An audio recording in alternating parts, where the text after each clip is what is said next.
Does that work? Okay. So I'm just going to share this one verse here.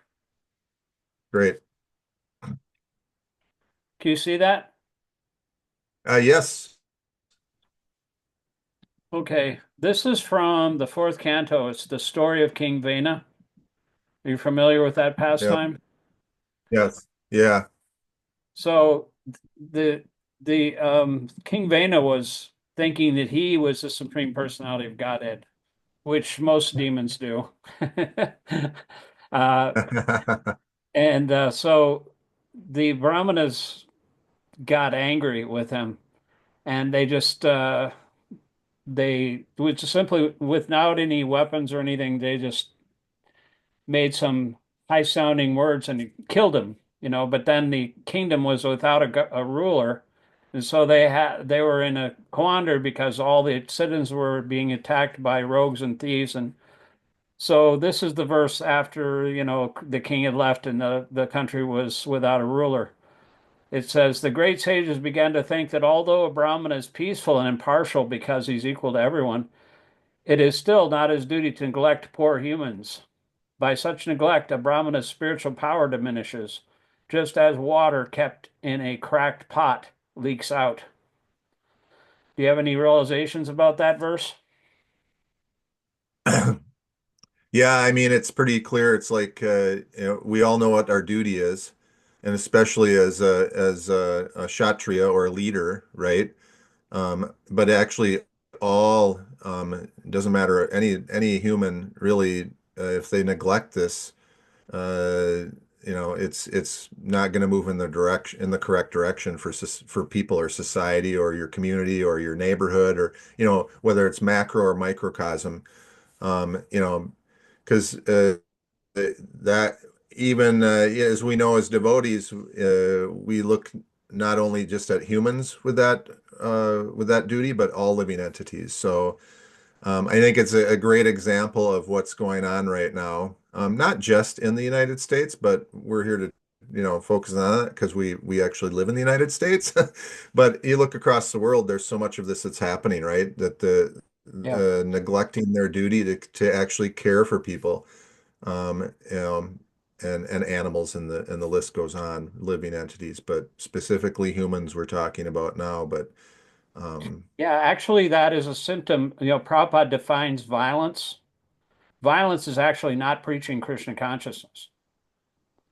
That is his definition of violence. It's not like kill somebody or whatever. yeah, Well, hold on a second. For some reason, this thing. Even in his time, and indeed, there are. My computer has a glitch. oh, okay. Start talking. Sometimes it just stops and then something starts playing. To err is human, but it takes a computer to really screw things up sometimes. But let's see here. Let me. I think we'll just read a little bit. Have you ever heard of Timothy Snyder? I have not. No. Oh my God. He's one of the best historians and the best commentators on modern times that I have ever witnessed. Hold on a second. Let me see if I can. This is from since I think your chosen topic was the Fourth Reich. Yep. So I read a book called uh, The Strong Men. It was like a historical thing by a woman who was actually a Yale professor, but this was written by another professor. She wasn't a Yale professor, NYU professor, but Timothy Snyder is a historian, and he wrote about the fantasy that people have as far as having a dictator or a dictator for a day. They actually like that idea.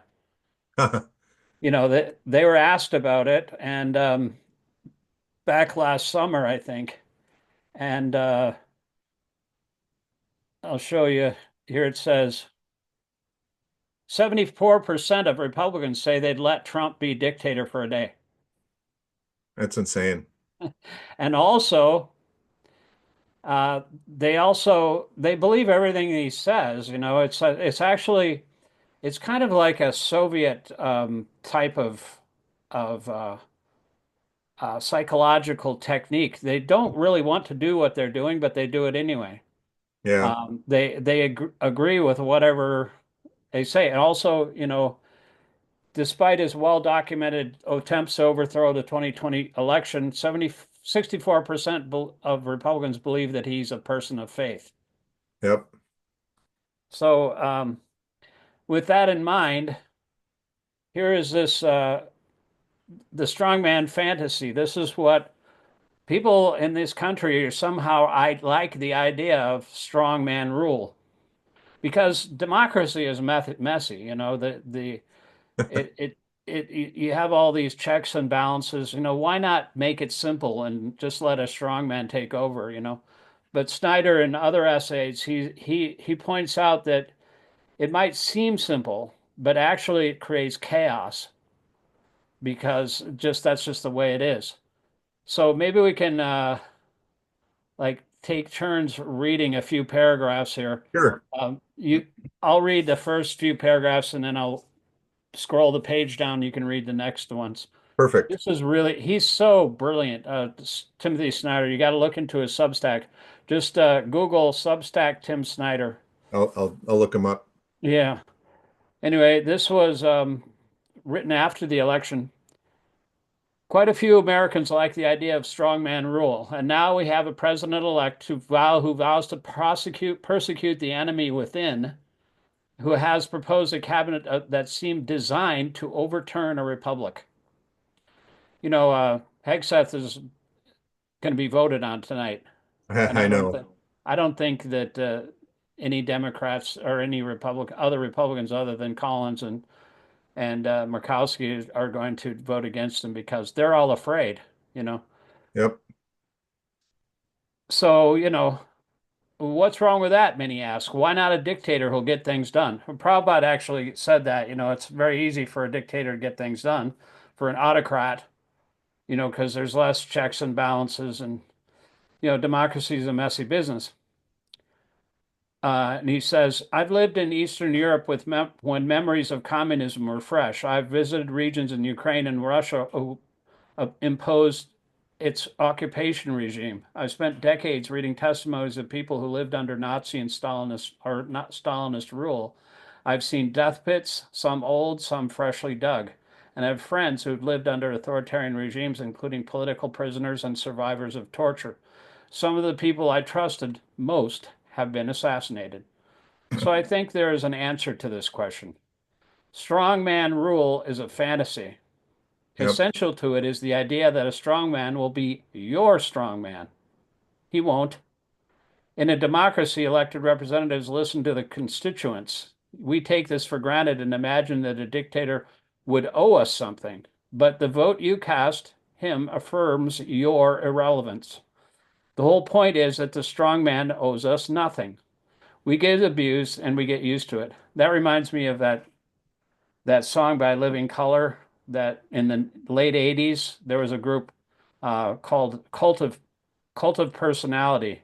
I miss I mi I misuse you or I cheat you and you still love me. Uh-huh. I'm the cult of fans like Mussolini and Gandhi. I'm the cult of personality. I'll tell you, two and two makes three. One and one makes three. And I remember that. Yeah. that was an excellent song. But anyway, you can read the paragraph on the top here. Another pleasant illusion. Another pleasant illusion is that the strong men will unite the nation, but an aspiring dictator will always claim that some belong and others don't. He will define one group after another as the enemy. This might feel good so long as you feel that you are on the right side of the line. But now, fear is the essence of life. The politics of us and them, once begun, never ends. We dream that a strongman will let us focus on America, but dictatorship opens our country to the worst the world has to offer. it will always turn out that the people who talk about America first are actually copying dictatorships abroad. An American strongman will measure himself by the wealth and power of other dictators. He will befriend them and compete with them. From them, he will learn new ways to oppress and to exploit his own people. At least the fantasy goes, the strongman will get things done. But dictatorial power today is not about achieving anything positive. It is about preventing anyone else from achieving anything. The strong man is really the weak man. His secret is that he makes everyone else weaker.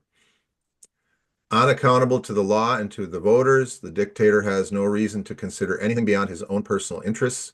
In the 21st century, those are simple: dying in bed as a billionaire, to enrich himself and to stay out of prison.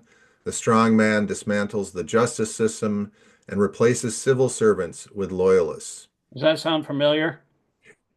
Yeah, yeah, I've been thinking about this because as we, this has been coming up and throughout, well, since he took off, got sworn in, not officially because he never put his hand on the Bible, but really, when you think about how Nazi Germany really, how did Hitler come into power? Um, it's like what you shared with me, March 1933, Right, the Enabling Act, right? That became into law, and literally by July, Hitler made it a single party, right. and and that's when everything really it went from that democratic um, Republic. uh, republic to that totalitarianism and then what I think about is this what's happening now is where um, the current regime, I will use that word specifically, is in the phase of doing exactly what this says. He's trying to break down things. He's trying to replace government officials with his stooges, and then through that, then the whole country will be transformed into this, one party, fear-mongering, us against them culture. Yeah, the Um, us against them thing has really struck me yep. because that's the one thing they tried to teach Prahlad Maharaj. I have Prahlad Maharaj on my altar. Oh, nice. I used to, my spiritual master had Nishingadev, an Ugra Nishinga. I'll show you a picture of him here. Um, that he he he had him on his altar in the 80s. See, here's a picture of him. Oh, wonderful. Wow. He's the pissed off Nishinga. Yep. He's an Uber Nishinga, and he. I have a nice Nishinga in my car that protects all my riders. I drive for Uber, Yeah. and after he was pacified by Prahlad, but Prahlad, they tried to indoctrinate him with this Machiavellian politics of divide and rule and us and them. And Yep. Prahlad, even though he was only 5 years old, he couldn't relate to it. He said Yep.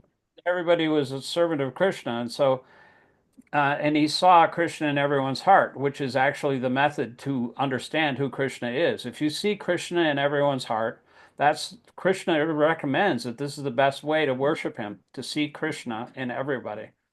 And Yep. so he couldn't relate, and so he didn't really follow the teachings of Sanda in America. So he, even though he was only 5 years old, is smarter than like 99.9% of all of our representatives in Congress and in the Yep. world. But Well, when I think about so this is where the current leader of the regime we, is going. And and then if you think about what happened in 1934 to 1938, that's where he actually Hitler he took control of all political, all social, all cultural activities, and that's where because he was the absolute law, right? He could do whatever he wants, and and when I think about part of when I think about what's happened with the him pardoning the insurrectionists, the treasonous insurrectionists. Hmm. Now he's got the foundation of his trusted army, Yeah, he's got a militia. paramilitary force. Yeah, he's got his paramilitary force, which is equivalent to the brown shirts in Nazi Exactly. Germany. And also And they're they'll above do the law because they can be pardoned exactly. again. And so Yep, they're his extrajudicial paramilitary militia. And yep, they're probably the first step is to send them to like maybe the border and give them some like assignments, get rid yep, of all those wetbacks that are crossing the Rio Grande and whatever.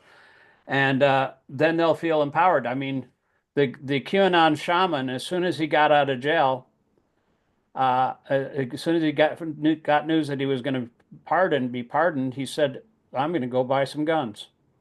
yep.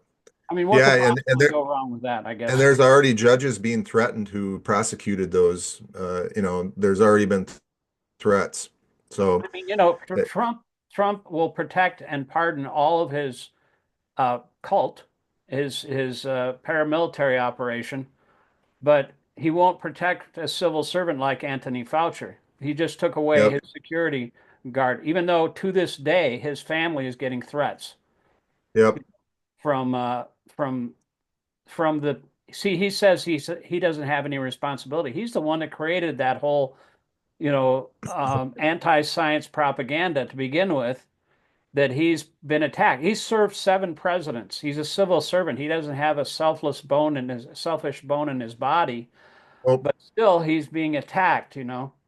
And it seems like throughout history we have a history of strong men, and it happens again and again. King Vena, all these demons that want to replace God and be the king of hell.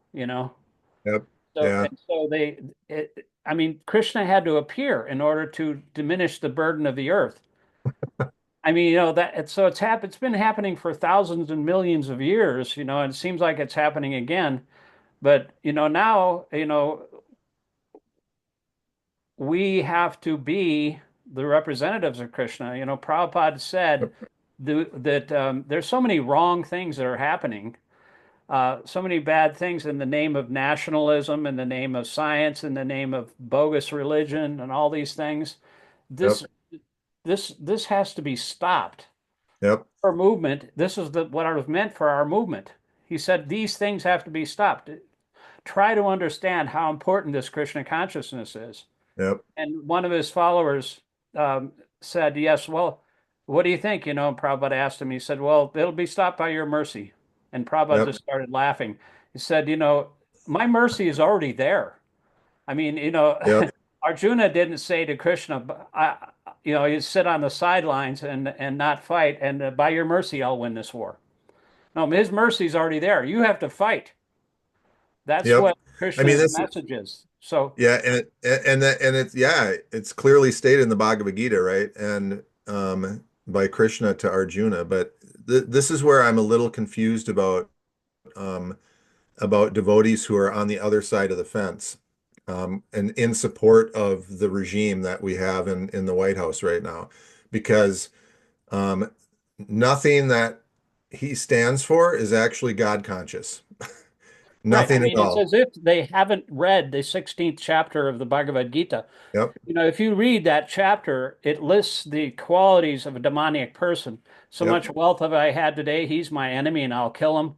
My yep, other enemies will also be killed. I'm perfect, powerful, and happy. I'll, create my own, fake charity and give some in charity and then I'll rejoice.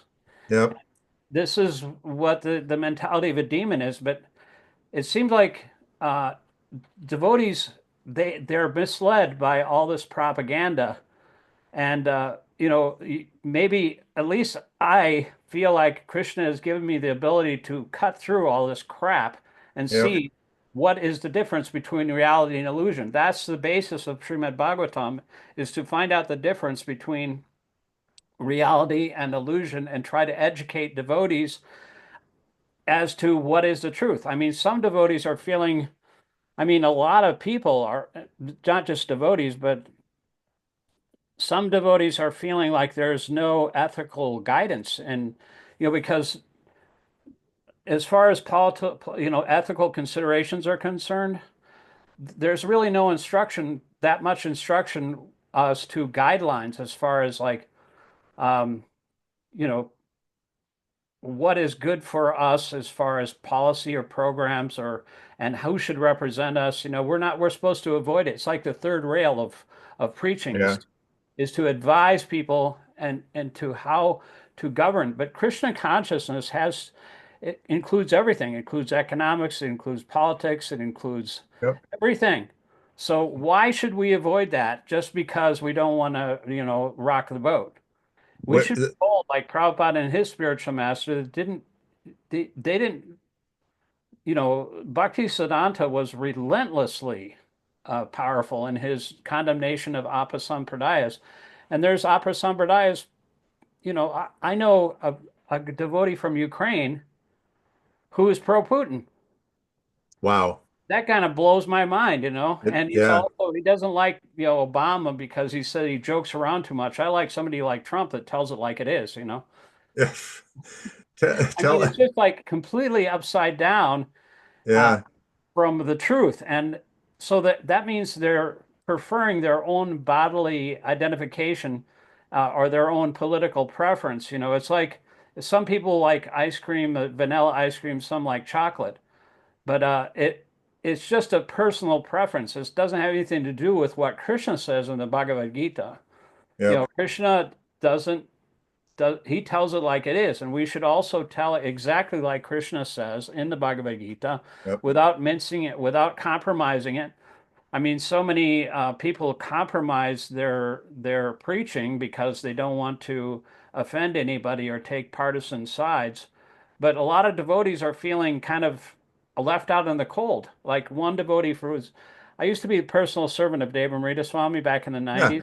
I Yeah. drove him around, and he was a Sankirtan leader in the 90s, and this one devotee who was a dentist in Oregon, he sent me an anonymous letter through Facebook. He was a friend of a friend, and he said, "I really appreciate your comments. I just wanted to reach out and tell you how much I appreciate it. You seem like you know the truth, and I'm finding a dearth of that in Krishna consciousness among my God brothers and is ISKCON as a whole, and I'm feeling very much depressed. This is like after the election, and he reached out to me, just wanted to thank me. And so I think there are lots of people out there, and if Yep. we could just reach those kinds of people and give them some kind of fellowship and some guidance as far as the strict Yep. exactly what Krishna Prabhupada says. Prabhupada in his Bhagavad Gita, I used to do Bhagavad Gita discourses on Zoom. We went through the whole book, and I would put a little, for each chapter, I would put a meme, and it would quote Prabhupada on the top. It said, I'm not manufacturing anything. This is what Krishna is saying. And Yep. so Krishna, he didn't pull any punches when he was talking about the difference between the divine and the demonic. And if you can't apply that to modern everyday things, that's why this particular podcast is called Śāstra-cakṣusā, or the Vedic Observer. Yep. Vedic Observer, you're probably familiar, at the back of Bhakti Godhead for decades. It had Yep. current events.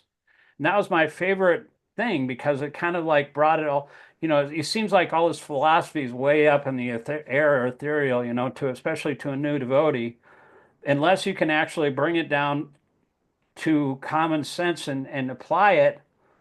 Prabhupada said that we should rack our brains to try to figure out how to apply Krishna consciousness according to time and circumstance. Yep. And so that's what Lord Chaitanya's followers are meant to do. They were very expert in what Prabhupada said is like injecting Krishna consciousness into the dull brains of the materialists. Yep. And you don't do that by sitting in your home or temple and just that's it, right? Right. Yeah. Lord It's like Chaitanya, Lord Chaitanya went out into the streets. I mean, that that's our movement. And so, like example, I recently I was asked to attend and speak at the World Religion Day last Sunday, right? Yeah, And there were so many faiths, different faiths there, and it was inspiring because we're all there for the same reason, to yeah, share a piece of what our faith tradition and show how we are all similar. We're saying the same thing. Maybe 10% is different, but the rest, we're saying the same thing. We're God, it's about God consciousness, it's about compassion and loving every living entity, right? exactly. And I don't see, and that's what we all need to do. Not everyone's called to do that. I get it. Not everyone's called to be a preacher. Not everyone's called to go out and do book distribution, but we are a movement that it goes out into the world. And Lord Chaitanya taught Achintya Beta Beta Tattva. We are of this world and not of this world. And that doesn't just doesn't apply to Krishna or Lord Chaitanya. That applies to us. We have to be of the world and not of the world. That is the holy name. Rachel Maddow, you know that woman who's a bishop Yes. of Washington, D.C., and Yes, confronted she's awesome. And she used yeah. face to face with Trump and Vance sitting right there in front of her. Yep. And she said, "You should have mercy on these poor people who are afraid of losing their families." Yep. And you know, of course, Trump had to like attack her personally after that. Yep. There's a pushback from that kind of person, especially Rachel Maddow said the other day, if you're looking for like bumps in the road to slow this Fourth Reich down, don't go to sleep on religion as being one of those things. She Yep. said that Yep. religion is very important to a lot of people. I'm talking about mainstream religion too, like even the Christians, the evangelical Christians like Jim Wallace. I don't know if you're familiar with him, but he wrote a book called The False White Gospel about Oh, Christian nationalism. And he's very outspoken, but he has actually a network of interfaith um, communities that are working together to for the same goal, and which is to infuse the idea of spirituality in society through equality and you know like have a more perfect union of a democratic interracial union, and not try to divide everybody, but just like, Bhaktisiddhanta, he wrote, an envious person or like a non-devotee or even an envious third-class devotee tries to divide people. This is communist, this is capitalist, this is brown, this is Hindu or whatever it is, and they try yep, to divide people on the basis of ethnic groups or creed or color or origin. But it's even an envious third class devotee will try to do that because there's more fun in it. yep, yep, But the real point is that instead of trying to do that, we should try to unite people on the basis of the holy name, and also from the principles of Prabhupada was talking about how God is created in his image. Krishna has an image that is a two-armed form, and we're all created in that image. And so that it applies to all. The first chapter in the first book of Genesis is talks about imago Dei, which is Latin for the image of God. yep, And so if you believe in the image of God, it's not just a political thing. When you decry the immigrants, you want to attack them just because they're a different color. They're created in the image of God too, are they not? yep. Yeah, and I'm gonna Actually make an a attack on Krishna himself, who created us all. exactly. And so that goes beyond politics. And that is the kind of philosophical background that we need to present to other Christians and other people that are working, people of faith, that we can communicate with, because that's on the basis of Scripture. We Yep. have to we have to um, have a common cause and inspire people on that basis. And if you don't see that, whether you're a devotee or a Christian or a Muslim or a Jew, or if you are engaging with and supporting and propagating hate against another living entity, another human being, Yeah. whether they're an immigrant or the color, their, whatever it might be, then you're not actually following the teachings of Krishna as a devotee. You're not Teachings of act Christ. yeah, and the teachings of Christ. You're just not doing it. You're not getting it. So, it's like I'm going to make a bold statement. Then you're just a show bottle devotee. You You're know just what you know the story of the Good Samaritan in the Bible? yeah, yeah, The Good Samaritan was a person that stopped and helped a person that was hated by the Jews. He was, no, the Good Samaritan was that person that was hated. He helped a yeah, person who was beat up and robbed and bloody in the ditch, and he yep, helped him. And because some lawyer asked Jesus, he said, "What is the first commandment? It's to love thy God with all your soul, all your heart, and all your mind, and thy neighbor as thyself." And so he tried to get around it. He tried to do a little, philosophical word jugglery. And he said, "Well, who's my neighbor?" And he said, "The Good Samaritan's your neighbor." uh-huh, He pointed out that the immigrant is your neighbor. yep, The hated Haitians who eat cats and dogs, those are your neighbors. yep, And so that was done on purpose. And so these kinds of stories, not stories, I mean, biblical references and also from the Vedas, there are many similar instances like that. And from Matthew, actually, the New Testament also talks about, as you do unto the least of these, my brethren, you mhm, do unto me.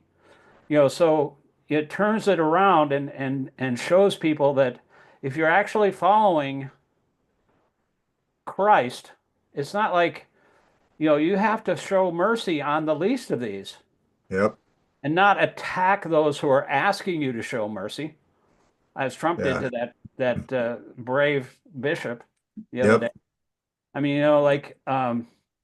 it seems like all the good people get attacked. It's like whenever there's any kind of like look at MLK, RFK, JFK, uh, and these Haridas Thakur and all these saints and yep, saints in the past. Um, but Krishna protects them, and we shouldn't be afraid.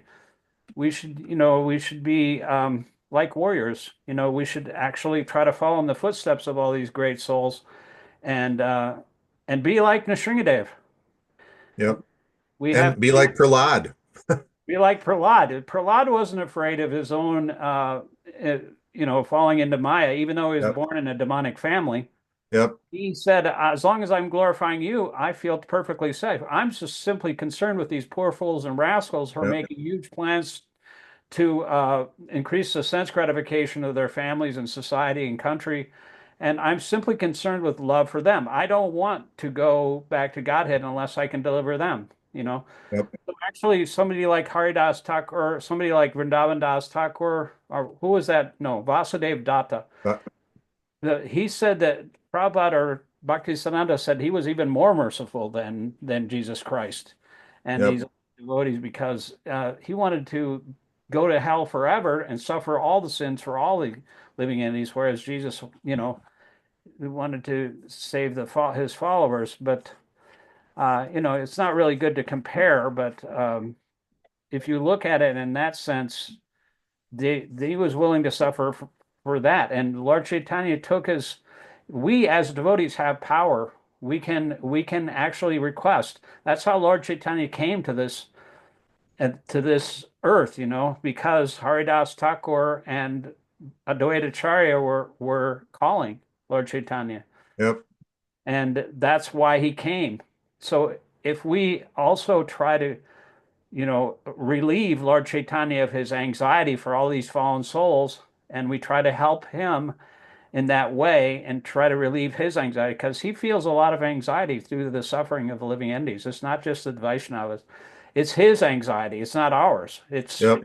he feels something wanting when he sees all this suffering. Yeah, and it go, it's paradukkha. It's like as devotees, when we see people suffering, we suffer. When we see people happy, we're happy. You have to live that. That's not just like a philosophical statement. And Yeah, I I want to have to say, stop you right here because we're gonna run out of time. okay, But I really want to thank you for joining, and maybe we can do this some other time. I would Maybe love to. every Friday we'll pick a different topic and we can discuss it Yeah, before. But yeah, that'd be great. I love